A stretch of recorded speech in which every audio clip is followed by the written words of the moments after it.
Hello viewer, I have taken that layer in a way. You can also add some paints into the different structure, convert that into the 3D.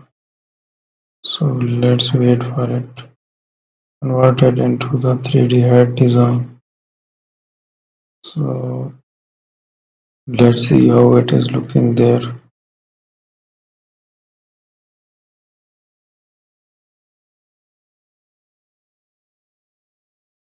We can move it in this way. I'm going to move to show you how it is looking there.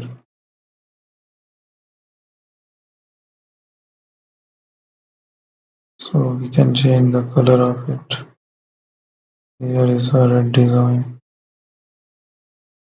We can make in this way.